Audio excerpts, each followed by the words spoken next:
You ever been scrolling through your phone, minding your own business, and suddenly a random ad pops up for something you were just talking about? Creepy, right?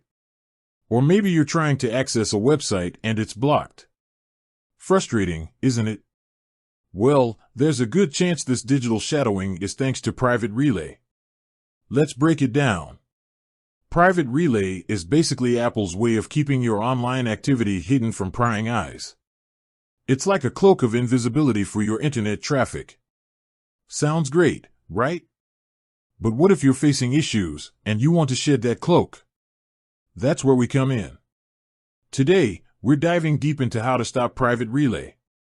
We'll cover everything from understanding why you might want to turn it off to the step-by-step process of disabling it. Stick around, because we're about to demystify this feature. So, why would you want to turn off Private Relay? Well, sometimes it can interfere with other services or apps. For instance, if you're trying to use a VPN or access certain geo-restricted content, Private Relay might get in the way. And let's face it, some websites just don't play nice with it. You might find yourself locked out or unable to complete certain actions. But before we jump into the how-to, let's talk about the potential downsides of turning it off. Remember, Private Relay is there for a reason, to protect your privacy. By disabling it, you're essentially opening yourself up to a bit more online tracking. So, weigh the pros and cons carefully before making your decision. Okay, let's get down to business. How do you actually turn off Private Relay? It's actually pretty straightforward. Insert clear, visually engaging screen recording or step-by-step visual guide here. First, you'll need to go to your iPhone or iPad settings.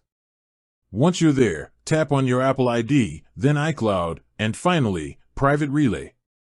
From there, you should see an option to turn it off. Simple as that. But wait, there's more.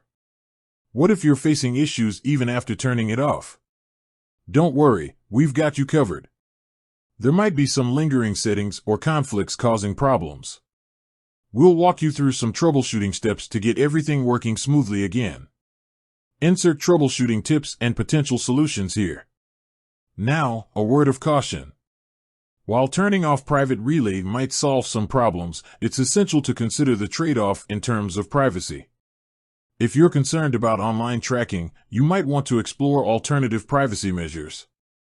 To recap, we've covered why you might want to disable Private Relay, how to do it, and some potential troubleshooting steps. Remember, the decision to turn it off is entirely up to you, based on your specific needs and priorities. With that said, thanks for watching, and until next time, stay safe online.